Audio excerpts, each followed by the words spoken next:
Good evening, gentlemen. Good evening. Erev Tov. Good evening. Bruchim habayim. Please join us. Just to grab a hand up. Oh, tase me, bro. You walked in at the exact right second. Really? Yeah, you should know that the class is recorded, by the way. So don't say anything you don't want everyone to know. Sounds good. Yeah. It's Welcome, live streaming welcome. on Facebook as well. The whole internet knows everything that's said here. We are holding near the end. God willing, we're going to finish today the 9th chapter of Shaar HaYichud v'Emunah. So that's going to be page 958 in English, the last page here. We were joking last week. Well, I'm not sure how much of a joke it is. You wouldn't know unless you were here. And let's say we were discussing last week how, since we didn't have a recording device for last week's class, anything that anyone has any questions about in the future of this class, we're going to tell them that we learned it last week. Last week was the missing episode. There's no stream, there's no recording. So if anyone wants to know what took place, what occurred, what you needed to know, it was all in that class. Everything you needed to know in life we taught last week. Pity that some of us only came this week, so what can you do? What can you do? We have been discussing in chapter 9 of Shaar HaYichud v'Emunah. We have been discussing really we are coming to the end, to the grand finale of a section of the Shaar HaYichud v'Emunah. The first section was chapters 1 through 7. Now we have chapters 8 and 9, which really form a section together. Chapters 8 and 9 are discussing a certain type of Achdus Hashem, the unity of God. And specifically, we are discussing the simplicity of God, right? The way in which God does not have any parts. He does not have any, he is non-complex. He is absolutely simple, absolutely one in that sense, right? There's other ways God can be one, which we've also discussed, right? For example, God can be one and there's no other gods. It's a very simple way to say God is one. You could say God is one because nothing else truly exists outside of him. That's a different way of saying God is one. This is a third way of saying God is one. God is one because he is absolutely simple. He is non-complex. In order to understand this, we began discussing in chapter 8, and we've continued at length and in depth in chapter 9, about how God is infinitely above wisdom. He is infinitely above understanding. And the truth is that we've explained this sort of in two ways, which are really the same, which is hopefully a point that's come out, which is God is above human understanding, and God is also above even his own chachma. Even his own wisdom, so to speak, God is infinitely removed from. There is no wisdom, there is nothing which is correctly called chachma which can grasp it. A different way of putting this is that God is not a mental phenomenon, right? God is not an object that the mind can know. Right? He's not within, it's not just that we happen not to know him because he's too deep or too infinite or too big for us to grasp. It's that in principle, he is unknowable, right? Be'etzem, per se, by his very nature, he is infinitely above wisdom. To the extent the Alter Rebbe says that even to say you don't understand God is actually an insult. You can't say I don't understand God, because I don't understand implies that something is theoretically understandable, something is theoretically knowable, right? And I happen not to know it. Whereas saying I don't understand God is like saying an idea is so deep that I can't grasp it with my hands, right? Well, the reason you can't touch an idea with your hands is not because it's a deep idea, it's because ideas are not physical, right? They're not within the realm of being touched. So too God is not within the realm of being known. The intellect, just like hands can't touch an idea, a mind can't grasp or cannot understand God. He's simply on a different plane. That's what we mean when we say he's infinitely removed from intellect. The mind can't grasp him. On the other hand, what have we been discussing the past couple of weeks? We've been discussing the exact opposite point, right? The Alter Rebbe starts and he says that the mind can't grasp God. No mind, no chachma. Chachma and God don't intersect the same way that hands and an idea don't intersect. God is not mental. Him and the mental world, the mental realm, the realm of ideas, the realm of understanding are not intersecting realities, right? He is totally removed from that reality. On the other hand, what does the Torah call Hashem? Chacham, Yodea, right? Depend whichever one of the spheres, whichever one of the 10 divine attributes you want to use, because really, in this sense, as the Alter Rebbe said, they're all the same in this sense. But the Torah calls God wise because Chachma is the highest, right? That's why Chachma is our example. So it's a kal v'chemer. If what we're saying is true of Chachma, it's true of all his other attributes as well. But the Torah calls him wise. So on the one hand, God is infinitely removed from wisdom. He's simply in a different realm. He and the mental realm do not cross at all. They don't coexist. Nothing to do. On the other hand, he himself is described as wise. The Torah of truth calls him wise, knowledgeable, knower, kind. All of these descriptions which seem to pertain to him in the Torah of truth. How do you square these two things? And the Alter Rebbe goes and he explains these things. And as we've mentioned, there are other ways of explaining these things, as we may touch on in our review in a moment. There's the Rambam has one way of doing it. The Maharal has a different way of doing it. But the Alter Rebbe is giving us his version, Chassidus Chabad's way of answering this question, which is an attempt to make the other ways work together. In other words, it's an attempt to find sort of a common ground between the two common approaches in Judaism to answering this question. And the Alter Rebbe is really performing an act of, it's very hard to see in context, you have to know a lot more, but the Alter Rebbe is really performing an act of synthesis, an incredible act of synthesis. The Alter Rebbe is basically solving a theological quandary in Judaism in a way that perhaps until the Alter Rebbe was never quite solved in a satisfactory fashion in this way. In other words, an incredible groundbreaking understanding of the Alter Rebbe in a way, with the help of Chassidus and with the help of Kabbalah. The way the Alter Rebbe explains this question of how can God be called wise and yet be infinitely above wisdom, right? The answer is that he is the source of wisdom. That's why he's called wise. To which we immediately jump at and ask, but isn't he the source of everything? In other words, the Torah doesn't call him elephant maker, right? Even though he's the source of elephants and all elephants come from him, and there's never been a single elephant which didn't come from God, right? On the other hand, the Torah doesn't call him elephant maker. The Torah calls him only a few things, a handful of things, precise things God has. He's called Chacham. He's not called elephant maker. In other words, the question is really even stronger because it seems that wisdom pertains to him not just because it happens to come from him, but because it has something to do with him himself is why he's called wise, right? Because that's why he's wise and not elephant maker. Right? Wisdom seems to have some sort of special relationship with him, right? Or kindness, or the other descriptions the Torah gives him. So the deeper sense of what the Alter Rebbe means when he says he's the source of wisdom is not just that wisdom happens to come from him, the way all creations happen to come from him in whatever fashion. Rather, what the Alter Rebbe means when he says he's the source of wisdom is that wisdom is emanated from him. That's the key concept. Wisdom is not merely a creation, right? Everything in our universe is created and comes from God, right? But what is that act of creation? It's an act of bria yesh ma'ayin, something from nothing, ex nihilo, which is another way of saying we have absolutely no idea how one thing comes from the other. That's basically what you mean when you say something from nothing. Something from nothing is a contradiction. How can something come from nothing? Right? Chassidus goes at great length explaining what this term means in various different ways. Very, very deep and extensive treatments of Chassidus, but all of that's beyond our pay grade and not really directly pertinent. The thing to understand here is that an elephant from him comes about in a way where there's a total break.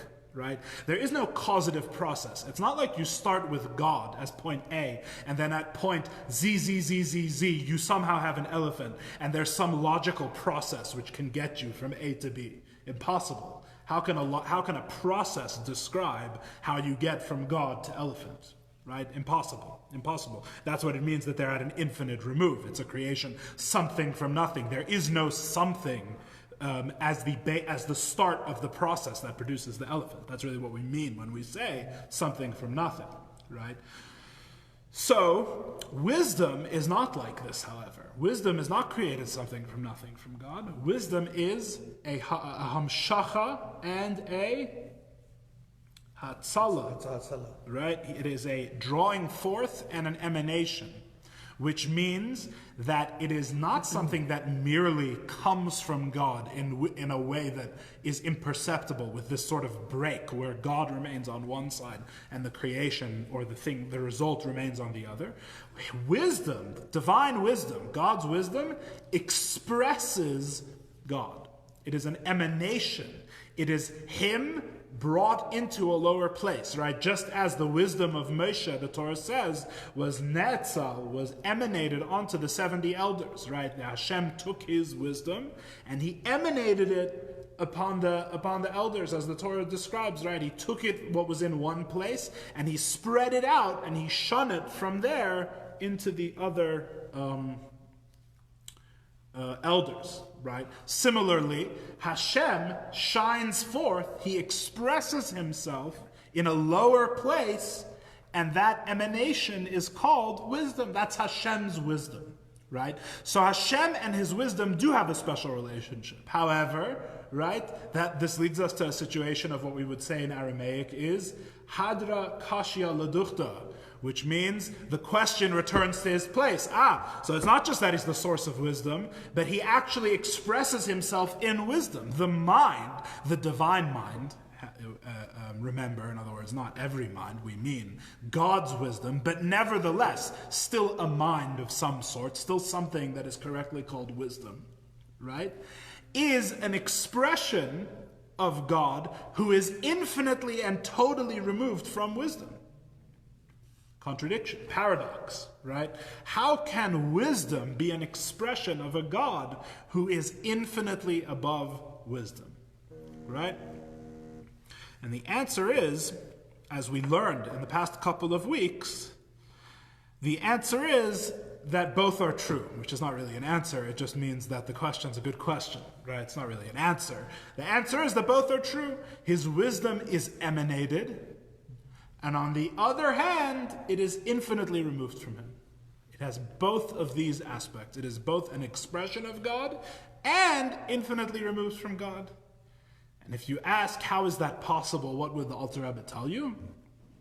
The Alter Rebbe would tell you that if you want to know how and what His wisdom is, you should study Kabbalah, right? Because it's Yadua lemaskilim, the Alter Rebbe writes. It is known to those who study the Kabbalah, who study the divine wisdom. That's what they're learning all the time, right? And as we noted in that class, in other words, everything we learned in the second part of Tanya until now is things that regular people can know, right? We finally reached a topic here near the end of the 9th chapter that this is something that's actually worthy of a true Kabbalist study, right? Is to understand, a savant, right, as he translated. It's to understand how His wisdom can be an expression of Him and infinitely removed from Him at the same time. The Alter Rebbe does go on in his footnote, which is what we learned last week, the Haggah, to explain how this happens. It's not really a full explanation that will satisfy all inquiring minds. It's a very, very, very terse summary of how this happens. And the answer really is just one word. The answer is tzimtzum. It happens with tzimtzum. God has a power of divine self-concealment by which He removes Himself essentially from His own expression. How can you remove yourself from your own expression? Go study Kabbalah, right? In other words, that's what the Alter Rebbe means when those who study Kabbalah can understand this idea. The Alter Rebbe did give us last week, though, the 3 tzimtzumim, right? Our native Kabbalists will remember we have the original tzimtzum, then the tzimtzum of Ak, of Adam Kadmon, and then there was the tzimtzum Dikna, which is the tzimtzum of the beard, right? These are the 3 tzimtzumim that bring you from God's infinite self-expression to God's wisdom, right? And we touched very briefly on how these 3 different levels of divine self-concealment create the chemer, the tzura, and the tikkun, the matter, the form, and the final product of a perspective on God that is separate from Him, which is ultimately the purpose of all these tzimtzumim, as we discussed even back in the venerable and substantial chapter 7. Back in chapter 7, we discussed how his non-literal tzimtzum means that although his infinite light is everywhere, he conceals it and allows a different perspective on him to arise. What is that different perspective on him called? That different perspective is called chachma, is called the divine wisdom, as we're discussing it. Therefore, and we finished last week's class with this, the Alter Rebbe finishes his note by saying, it is only after these tzimtzumim, it is only after God distances his wisdom away from him, that what the Rambam says is true, that the knower, the knowledge, and the known are absolutely one, as the Rambam describes in Mishnah Torah, which we're not going to get into the details of that because that would take the rest of our class tonight. Again, that was a bit of a tricky idea, but the short version is that when the Rambam describes the knower, the knowledge, and the known being one, the Alter Rebbe says what he means is the emanated wisdom, God's emanated wisdom, and God, right, and the universe which comes about through his emanated wisdom are all absolutely one. And this is really a discussion mostly for a different time. But what was our short treatment of it last week? The bottom line, the one-line summary? The one-line summary is that the Rambam believes that you can say about God, I don't know him. That's essentially what the knower, the knowledge, and the known as one means, if you really dig into it. What the Rambam is saying with that statement is that really you cannot understand God, right? The Maharal comes along and writes that it's an insult to God to say you can't understand him, just as we said earlier, right? Because he's not within the realm of being understood, right? He's totally beyond that. The Alter Rebbe comes and says, both the Maharal and the Rambam are both correct. It depends on what you're talking about, right?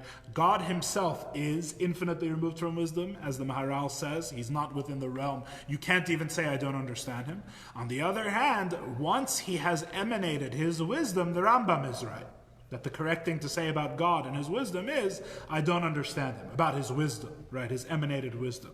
So in other words, I don't understand God, says the Alter Rebbe. That perspective, which the Rambam is describing, the perspective of I don't understand God, is an expression of the God who is totally beyond the realm of understanding. The lower level expresses the higher. When God's wisdom, right, which is at the level of not being understood, right, which is at the level of it's within the mental realm but is totally beyond understanding, as the Rambam describes, that level expresses God as he is infinitely above wisdom. This is just a very short summary of what we discussed the past few weeks. So tonight we're going to finish the chapter, God willing. So let's read a little more. Let's read. We're on page 958 in the English. In the Hebrew, ve'ein lanu esek b'nestaros. Says the Holy Alter Rebbe, top of page 958, Vehine ein lanu esek b'nestaros. We do not study hidden matters, which may be a news to a student of the Tanya. We'll talk about what this means in a second. Ach hanegolos lanu. Rather, what is revealed to us? In other words, what is the Jew's responsibility, every Jew's responsibility, vis-a-vis this whole discussion that we're having? Lahamin emuna shlema de'iu v'garmu ichad. To have faith, a perfect faith, that he and his attributes, garmui is a complicated translation, we can't get into all the details of it now, but he and his attributes, in other words, like his wisdom, chad, are one. He and his attributes are one. In other words, we believe this with faith. This is not something that we say because we understand it. We say it because this is what the Torah teaches us. We believe it with perfect faith that he, the infinite one who is beyond wisdom, and his emanated wisdom are absolutely one, and that the wisdom expresses him, even though we cannot really understand it, says the Alter Rebbe. Dahainu, meaning, midaisav shel HaKadosh Baruch Hu, that God's traits, v'retzonei, and his will, v'chachmasai, and his uvinasai, and his wisdom, and his understanding, v'daita, and his knowledge, im husay v'atzmusay, with are one with his absolute his essence and being, which are exalted alone with infinite elevations from the level of wisdom and intellect and comprehension. In other words, that is what we have faith in. The conclusion of the Alter Rebbe's whole discussion here is that this is what every Jew believes. Every Jew must believe that Hashem and his wisdom are one, even though he is infinitely above wisdom. That's what every Jew has faith in. Strange statement by the Alter Rebbe on its face. No? Very interesting. The Alter Rebbe has never said this about anything until this point in Tanya, right? In the whole 9 chapters so far, the Alter Rebbe has never really said this thing is something that we have faith in, not something that we know. Right? Although we have said many times that things are beyond our understanding, right? It hasn't been phrased in this exact way. That we don't, these are secrets in which we do not try and understand. Rather, these are things we simply believe on faith. Now, the first thing to understand here, there's a couple of points that need clarification here. May I borrow someone's watch just for the time? Thank you. I forgot mine again. I only can remember once a year. Thank you very much. Much appreciated. Oh, lots of time. Wonderful. The first thing we have to clarify here is that, first of all, the Alter Rebbe seems to say 2 opposite things on either side of the footnote, right? For us, the before the footnote and the after the footnote are separated into 3 different weeks, so it's not immediately apparent. But if you go back and read what it says immediately before the footnotes, right? What the Alter Rebbe says is that these things, in other words, the nature of his emanated wisdom, is understandable by Kabbalists, right? As we said in our review, right? After the footnote, he says, we don't work to understand secrets, and we simply believe this on faith, right? The question is, which one is it? Both. Right? In other words, is this something which is understandable or not, right? Because it can't just be a distinction between what the Kabbalist's responsibility is and what the everyday Jew's responsibility is. And the reason why it can't just be that distinction is because we are describing something which is, in the Alter Rebbe's own words, truly beyond comprehension. All human comprehension and even the divine comprehension, right? It would seem, is what we're describing. Right? We're describing how Hashem can be infinite, truly infinite, and above wisdom, and yet wisdom expresses him and is his emanation and is simply him in a lower place, whatever that means, right? This is meant to be something that no human mind can comprehend. On the other hand, before the footnote, he says, if you really want to understand this, become a Kabbalist, be a maskil. It's the people who study Kabbalah know this. After the footnote, he says what you would think would be the more logical thing, which is that this is not something that can be understood. These are secrets, not for us. What is revealed to us is what the Torah says, right? Which is what we believe with perfect faith, that God and his wisdom are absolutely one. Right? You understand the contradiction? Yes. So is this, if you study Kabbalah, is this something you will understand or not? Right? If it's understandable, then in theory, if I study enough or something, if God helps my mind and gives me a good soul, like a true Kabbalist, right? Then I could understand this. It's yadua l'maskilim. It has the word seichel in it, right? It's known to a certain type of people with seichel. It's known to a certain type of mind. Or is this something which is truly not knowable to the mind at all? Right? The Alter Rebbe seems to be saying 2 opposite. We're getting mixed messages. Which one is it? Should I study to know this? Right? Or should I give up on studying and just believe it with perfect faith?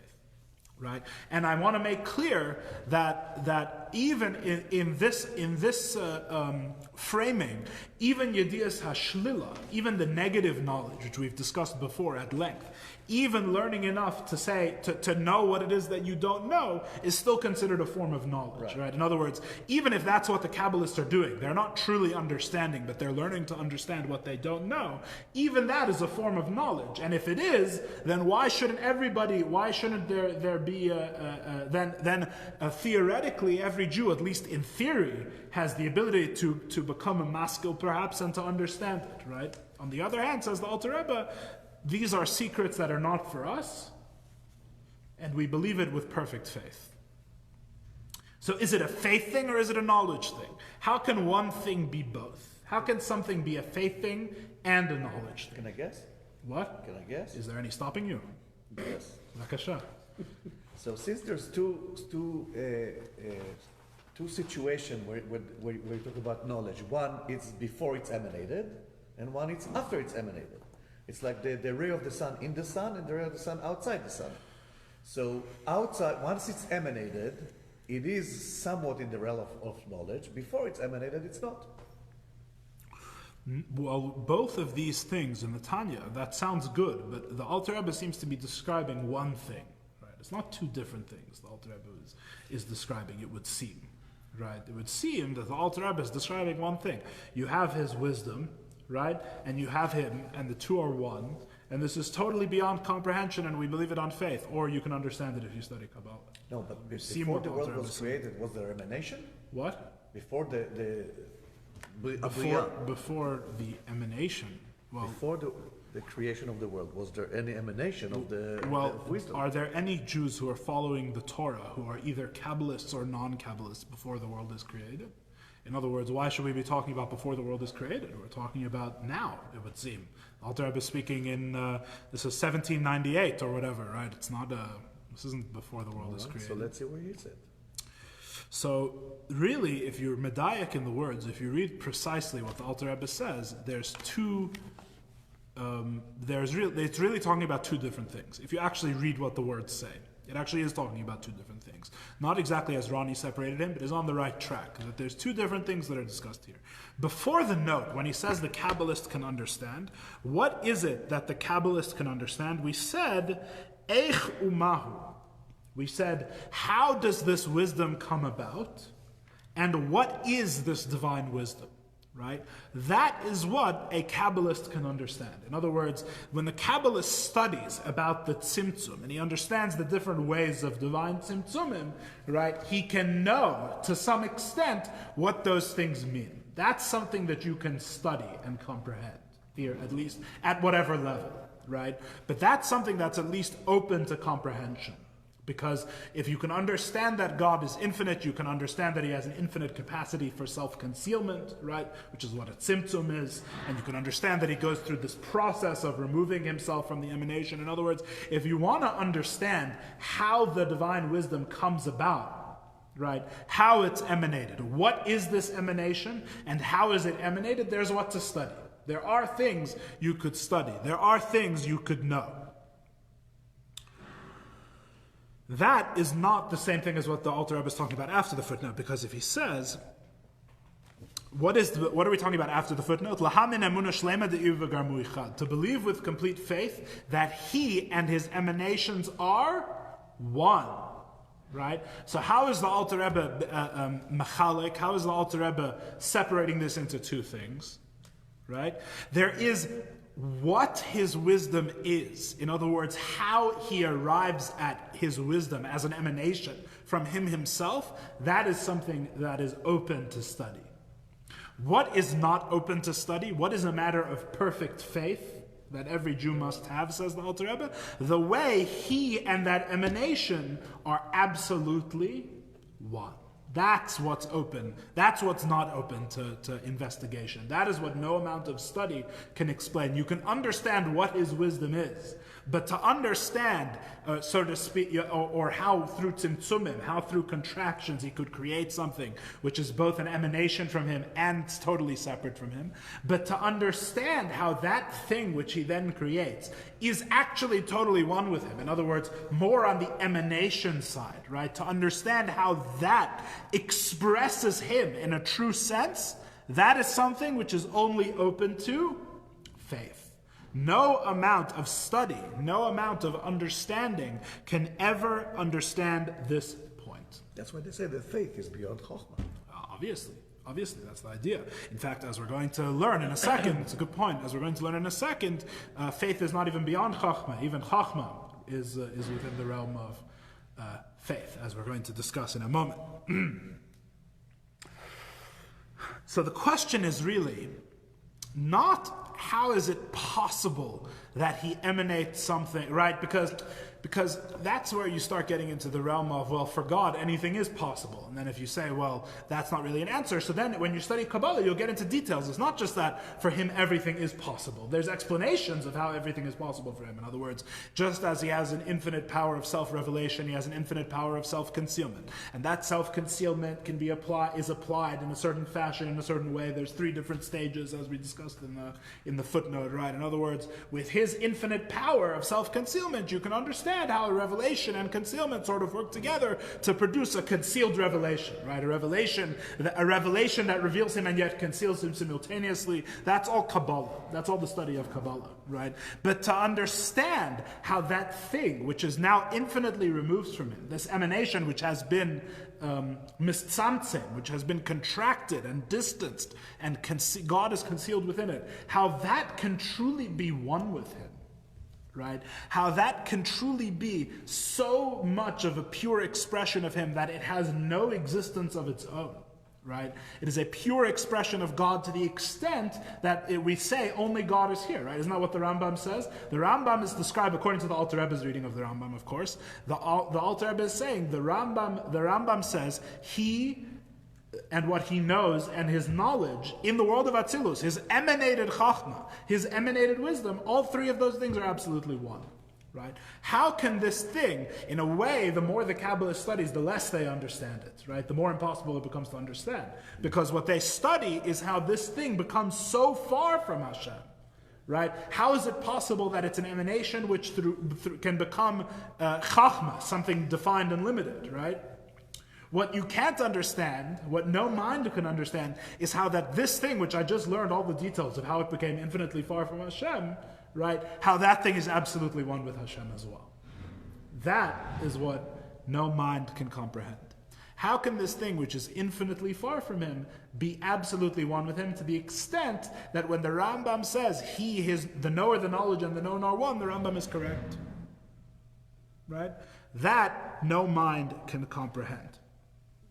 However, this brings us to a second question. That was just the first minor matter in the lines we just read from what the Alter Rebbe said. So we answered the question, is it for understanding or for faith? And the answer is, depends what you mean. If you mean, how can an emanation of Hashem become infinitely far from him? Right? What is the Chachma and how does it come about? You can study the Kabbalah. But if you want to understand how that thing which is produced, and remember, it's even worse because there's 10 things, right? It's not just one. Even worse. It's how that thing which is produced, how these 10 things which are produced by that process are all absolutely one with him. Right? Absolutely one with him. They have no separate existence or geder of their own. They have no definition. They have no function. There is no way to separate them. Like Ronnie was saying, the ray of the sun and the sun. There is no means by which to separate between these infinitely removed emanations in him. That no mind can comprehend. Iu v'garmu ichad, he and his attributes are absolutely one. So that's the first question we answered. The second question is really the way Rabbi Yoel portrays it as sort of like the hidden, like the beneath the surface, like the main question here. And the main question here is that just because, let's put it this way.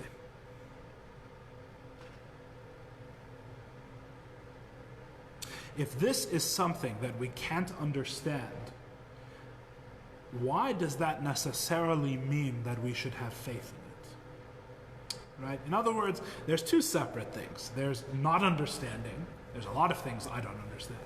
Maybe even I wouldn't speak for anyone else. Maybe there's things you guys don't understand either. Most human beings, maybe. I wouldn't speak for anyone but myself. But there's things we don't understand. Not everything that you don't understand is something that you have to have faith in. Right? Alter Rebbe says emphatically, which means the aspect of the Torah reveals to us, and what every Jew should hear in that phrase is obligation. Right? This is what it's all about. It's in the mission. It's in the mission statement. Right? It's in the Torah. The Torah behooves us. The Torah compels us. Right? What must we believe? What must we trust? When the Torah tells us we must trust, that God and his attributes are absolutely one. Right? Why is this important? Why is this important, in other words? Right? In other words, why is this something to affirmatively have faith in? Right? And not just because it's in the Torah. Obviously, everything that's in the Torah we have faith in, right? But the Alter Rebbe is saying this is something that every Jew, you emphatically have faith in this idea, right? In other words, you have faith in everything in the Torah, but the truth is that, let's put it this way, you have faith in the Torah, even the things in the Torah you haven't read. You know, I've never studied Masechtas. I don't know. Pick a Masechta I haven't studied. I've never studied Masechtas Eruvin in the Gemara, right? I don't know what Eruvin says on the first page, right? I have 100% faith that whatever it says on the first page of Eruvin is 100% true, right? Alter Rebbe could say the exact same thing about God and his traits, right? Instead, we have 2 whole chapters of the Tanya, right? Part of which is saying you should study more Kabbalah if you want to understand this, right? It's not even the full picture, right? It's with references to elsewhere. Go study something else and figure this out. Right? And these whole 2 chapters, what's the conclusion? The conclusion is, this is something that you believe only on faith. This is a special emphasis. It's not just, the Alter Rebbe doesn't say there's other things about Hashem that you believe with perfect faith, right? Because he's Hashem. The Alter Rebbe could have just said, and we believe that God is completely simple. It could have been a line tacked on to the end of chapter 7. Right? Instead, this whole thing, this whole fleshing out of this thing that you believe with perfect faith. Well, what's really going on here? Is the operative question, right? What's going on with the divine simplicity, right? The idea that Hashem is absolutely simple and has no parts, and this explanation of it. And the truth is that the Alter Rebbe is here bringing an incredible depth to our appreciation of God's wisdom, and automatically to our appreciation not just of the creation of the world, but really of the Torah as well, right? Because as we mentioned in previous classes, God's wisdom, a different word for God's wisdom in some sense, in some respect, is the Torah. These things are not simply interchangeable, by the way. I'm using this as a tool to pique curiosity in this class, because saying the Torah is wisdom, and every time it says wisdom it means Torah, carte blanche, is not so advisable. But I think it's something worth bringing up. You know, the student of Chassidus, when Chassidus says things like this, you should make some connections in your mind. Think about it at least a little bit. When we're talking about God's wisdom, right? What do we mean? God's wisdom is the Torah, right?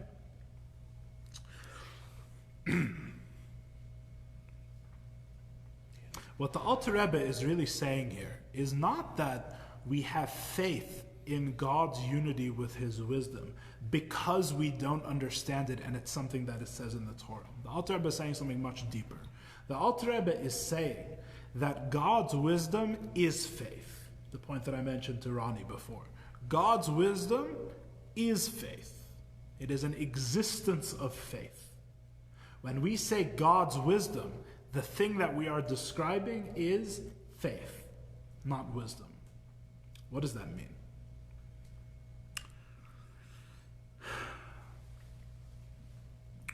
We've discussed how God's wisdom, because it's an emanation, right? Because it's simply a further expression of Him. It's an expression of Him in a different place, right? We've explained how that wisdom is really nothing other than Him, right? It's simply a expression. It has no being of itself, right? He and His knowledge are absolutely one, right? His knowledge is not a separate thing from Him, God forbid. His knowledge is an expression of Him, simply an expression of Him. The infinite distance from Him notwithstanding. Right? The fact that it's infinitely distant from Him as well, which we can't understand how both can be true, notwithstanding, right? His knowledge is utterly one with Him and has no existence of its own. But the truth is that you could ask about this knowledge, you could ask a question even at a deeper level, which is, in what sense is this knowledge, in what sense is God's knowledge absolutely one with Him, right? Or a different way of putting it is, why is it absolutely one with Him? Why is God's knowledge absolutely one with Him? In what way? By what is it absolutely one with Him? And really, if you think about it, there's two different ways it could be absolutely one with Him. It could be, well, Yeah. It could be one with him on his terms, or it could be one with him even on its own terms. How is this emanated knowledge of Hashem one with him? Is it on his terms that it's one with him, or even on the terms of knowledge itself, the emanated knowledge itself, that it's absolutely one with him? What's the difference? What's the difference?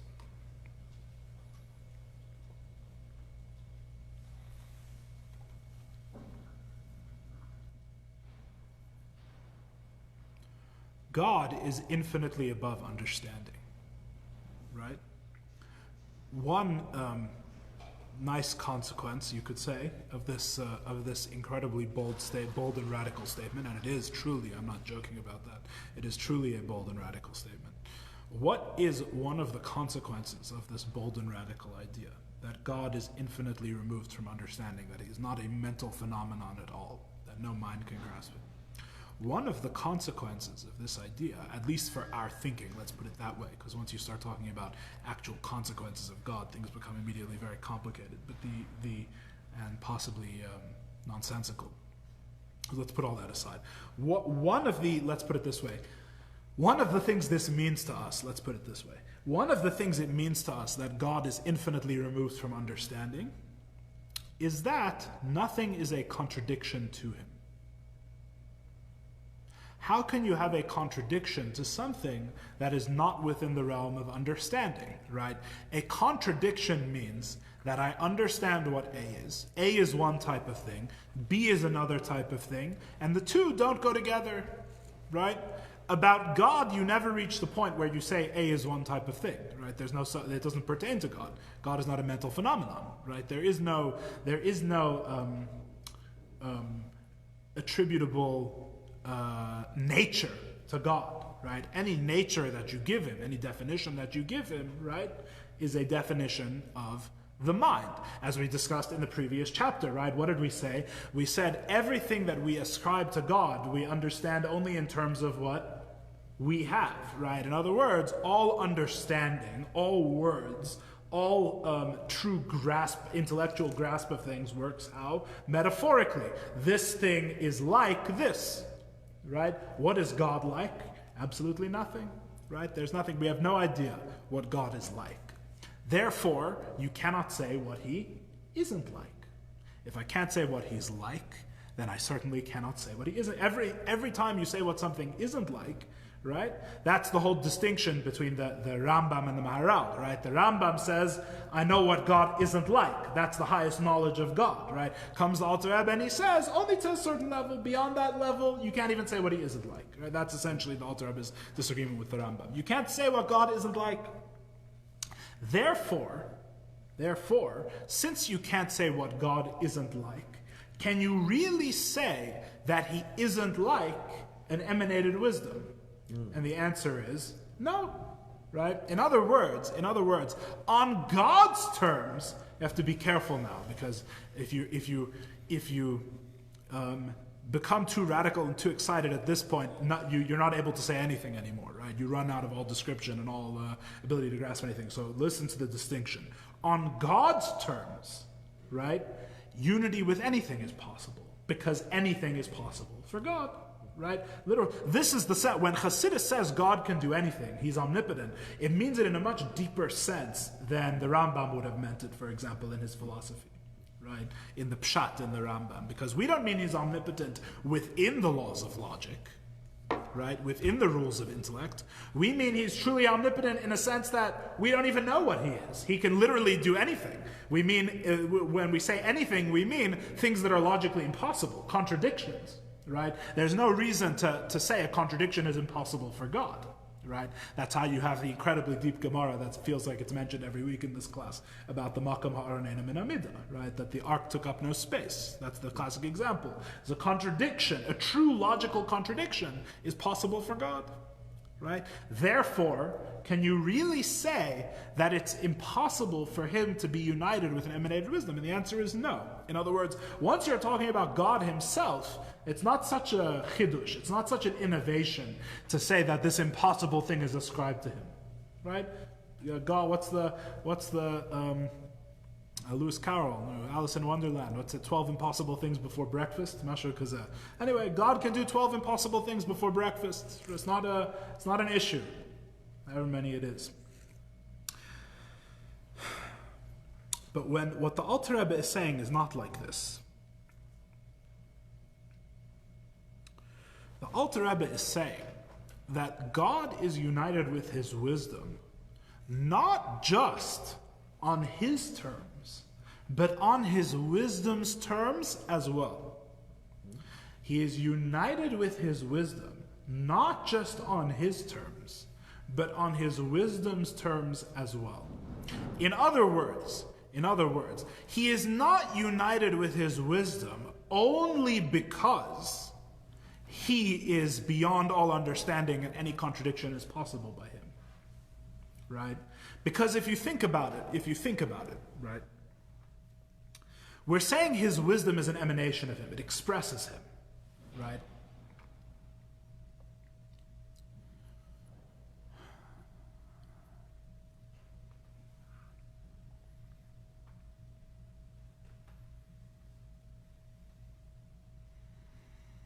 If the wisdom can only express Hashem to some extent, if it can only express him to some extent, would you be able to say that him and his wisdom are absolutely one?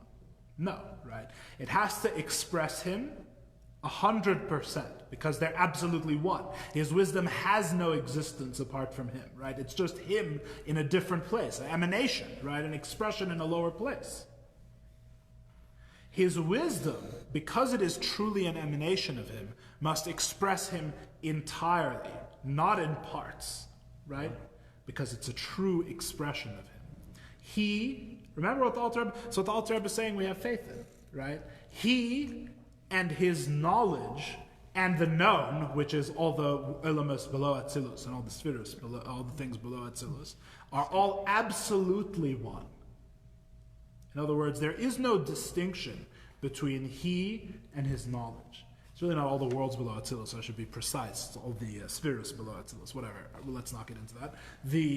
Just a footnote in case anyone's listening to this and gets the wrong idea, I guess. We are saying that he and his knowledge are absolutely one. But when you expose something, you don't have to expose everything. Then what you expose is not absolutely one with you. Right? Because you're saying that you listen, you see what the issue is? Is there any distinction, is there any way to expose part of God? God has no parts. Right? But he's big. He's big? I don't know what that even means. Me neither. So, I don't think you could say such a thing. Never mind big, you can't even say he exists, right? And that's just the Rambam's opinion. Never mind, before you even get to the Alter Rebbe, you can't even say he exists. So let's not even start with calling God different things. So just get into trouble. So if his wisdom is absolutely one with him and truly expresses him, right? Which is why he's called the Chacham, right? Remember, he is called the Chacham. He is called wise, which means that his wisdom must totally express him, right? Totally express him. We call him wise. He is totally expressed in his wisdom, right? And really, there's no dividing with parts, etc., right? Therefore,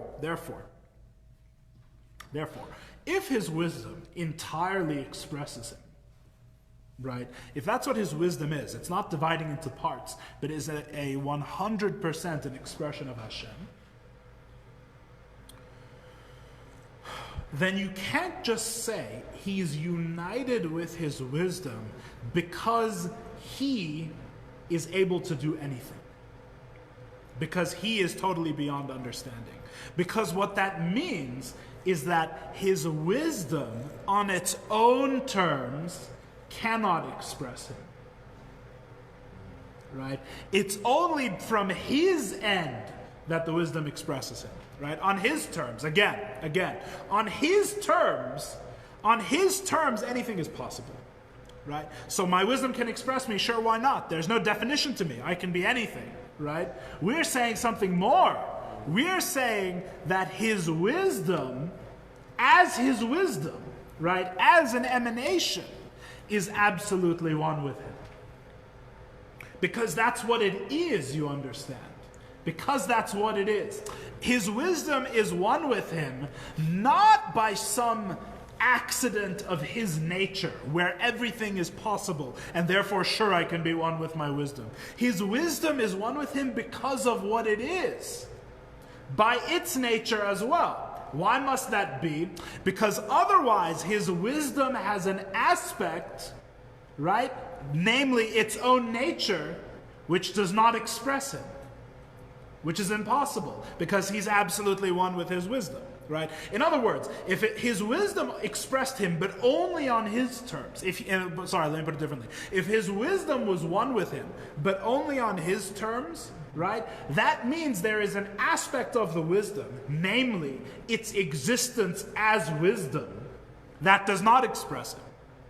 But since his wisdom must totally express him in every way, and his wisdom is in fact nothing but him, and absolutely united with him, therefore, his unity with it must be absolutely total. He's united with his wisdom not just on his terms, but on his wisdom's terms. What his wisdom is simply a unity with Hashem.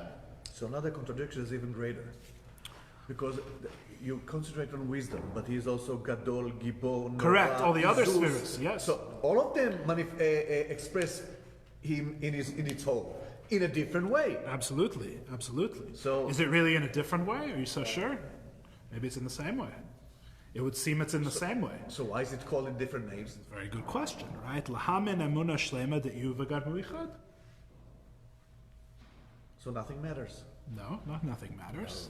Nothing. Maybe this matter if can't. he slaps you or he kisses you, it's him. No, nothing matters. Whatever. Kinda. The spheres are absolutely one with each other, Ronnie, is the answer to your question. I don't like no, not in Akudim, in Tikkun. You seem upset, so I want to unupset you. You need to learn about the hiskalulus of the spheres in the Ilam HaTikkun. It's the whole idea. The whole idea is that the spheres are absolutely one, even though they're 10. That's the whole idea. It's the whole point. The whole point is that they're one.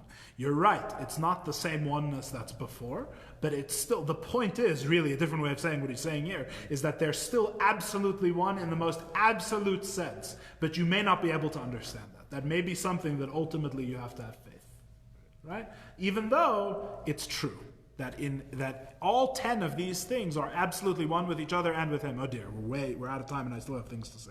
If you'll give me permission, I'll go 10 minutes more. Now that you cut me over. To make sure people don't fall asleep, you have to throw in some controversy once in a while.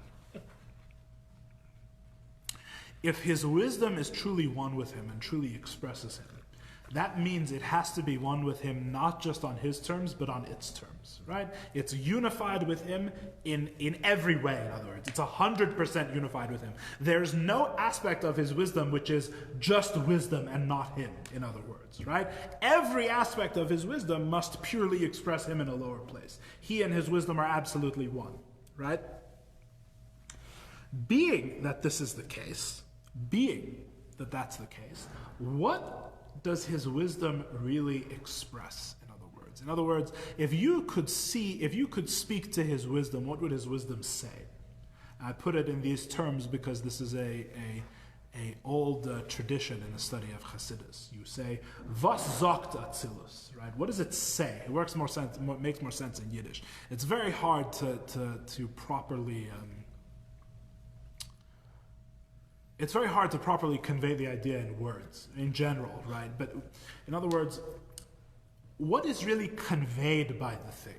What does it really say? What does God's emanated wisdom in Atzilus truly say? In other words, what God's emanated wisdom in Atzilus says, if you could speak to it, what would it tell you? It would tell you there is no such thing as God's emanated wisdom in Atzilus. That's what it would tell you, right? Because all it is, think about it, its entire existence, what is it? God. It's simply, yes, it's an expression of God, right? right? In other words, and what do we mean when it's an expression of God? We mean, again, there is no aspect of it which attains any being, which attains any existence beyond God, right? It's totally and completely one with him. Therefore, if you could meet God's wisdom in Atzilus, what would it really be saying? It would be saying, God exists here, right? What do you hear? You hear there only God. You say, but I want to speak to God's wisdom, not to God. And it would tell you, God's wisdom does not exist. There is no such thing as God's wisdom. There is only God. That's what God's wisdom would tell you, if you could speak to God's wisdom. Does God's wisdom come from God's will? Like, where does the will of God? The will is will. If you read the Alter Rebbe actually included will in his list. In other words, consider will. For our purposes here, we had this discussion when it originally came up a while ago. For our purposes here, consider his will to be one of the spheres, right? To be one of the same as wisdom, right?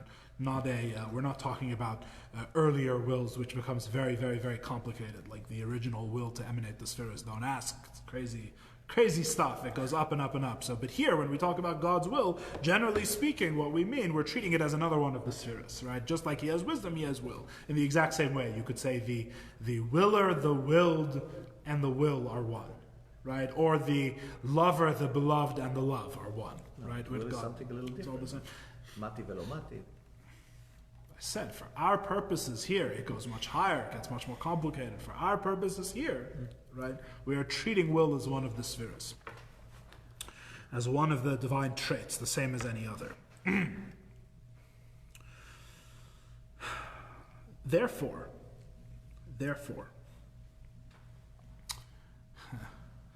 what does it mean to understand something intellectually?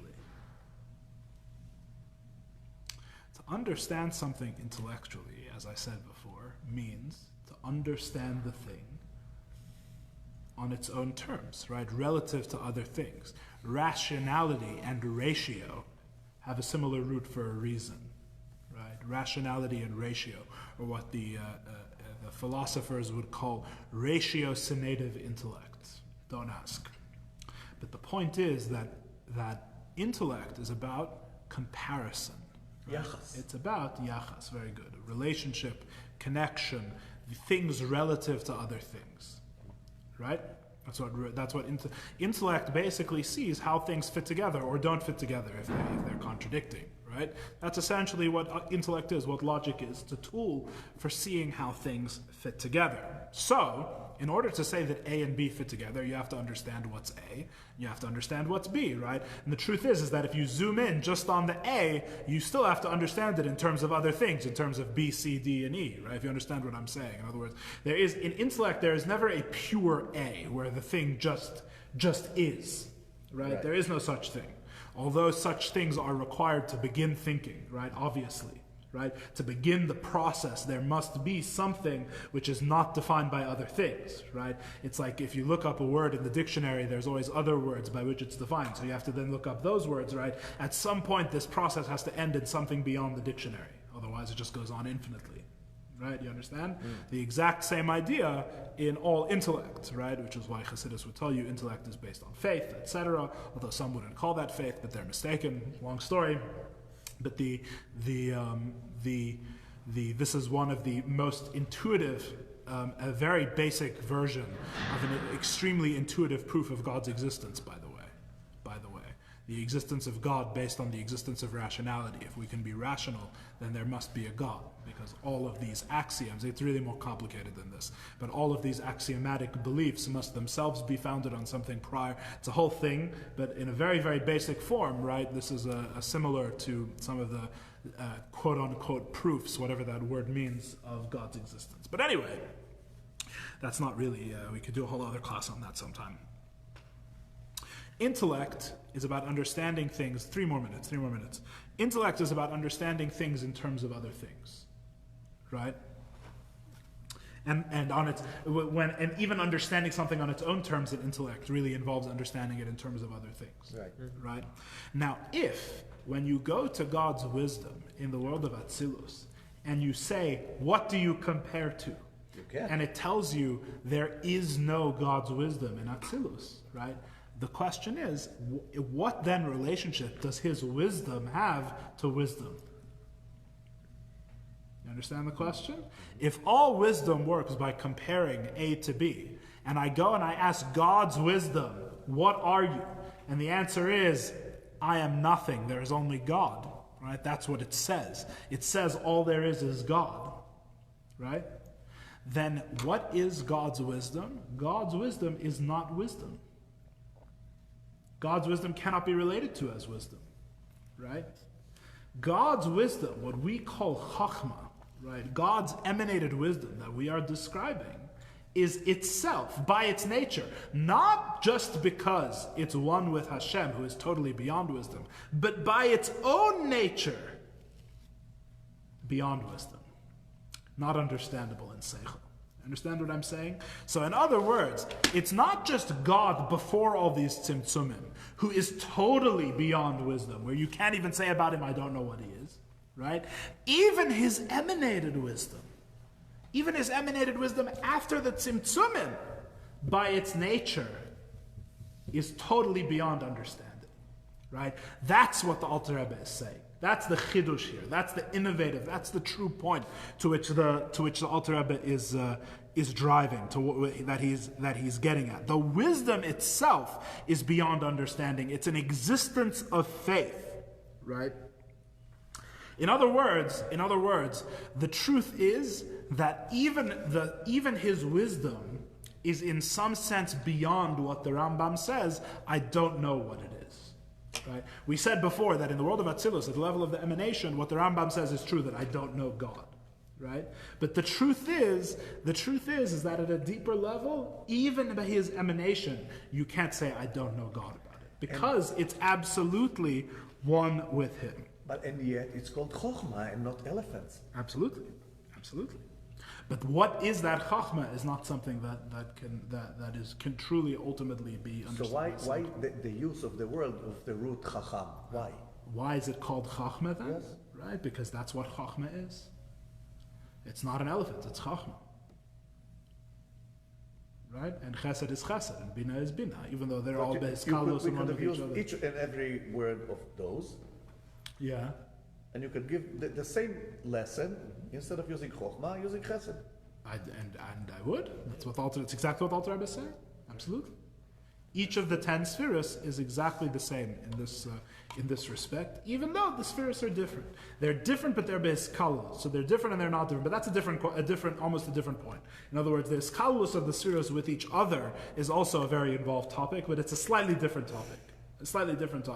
It's simply in one sense, you could say it's the consequence of what we're discussing, right? If they are all absolutely one with him, they must all be absolutely one with each other. Now we have to understand how that's possible. So that's the next step. But fine, that's a good point. True, I agree. That's something that has to be explored. So, therefore, what's the upswing in all this? It is because he cannot be expressed in wisdom. Listen, because he can't be expressed in wisdom, therefore, when he emanates wisdom, it expresses him. See how beautiful that is? I think I grasped something, then you see how beautiful that is? Because he can't be expressed in wisdom, therefore, when he emanates his wisdom, it expresses him. Makes sense. No, they complete each other.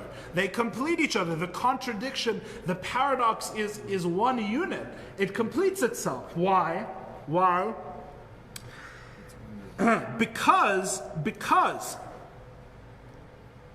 what does his wisdom say? His wisdom says, I don't exist, right? So he can't be expressed in wisdom. He emanates wisdom. And what is the emanated wisdom? It tells you he can't be expressed in wisdom, right? And by telling you he can't be expressed in wisdom, what does the wisdom do? It expresses him. So it's similar to the relationship between Havaya and Elohim? I don't know what that means. Possibly, I don't know. It's a very broad question. I'd have to think about that. I don't know how to answer that. But you understand what I'm saying? His wisdom, by not being wisdom as we normally think of it, but by its unity with him, right? What does his wisdom express? The inability of wisdom to express him. And therefore it expresses him. I don't grasp it. Sorry. Let me finish, and then if we have questions at the end, we can discuss it either here or in a different context. Yeah, we're way over time. V'lechein, let's finish the chapter. In bottom of page 958. V'lechein, therefore, gam yichudei, since he totally transcends comprehension, even so too his unity, that he is unified with the traits that he emanates, also cannot be understood, which is exactly the point I just said in the Alter Rebbe's words. The point I just said is that because he cannot be understood, it is when he emanates his wisdom that he is, because he cannot be emanated in wisdom, right? Because he cannot be expressed in wisdom, therefore when his wisdom is expressed, it expresses him. We'll discuss this more next week, God willing. It is impossible to understand how he's united with them. Therefore they are called, therefore the traits of God, which are the spheres, are called in the Zohar, they are called the secret of faith, right? His wisdom itself is faith, as I said, right? The Zohar calls his traits faith. The secret of faith is the name of the spheres. Which is the faith that is beyond understanding, right? So his wisdom is itself faith that is beyond understanding. And on that note, it's worth thinking about in terms of the Torah as Hashem's wisdom, and what that tells us about the Torah and what we have in the Torah. It's good homework to think about it. Okay, we'll continue next week. I know there's lots of questions. We'll continue next week, God willing.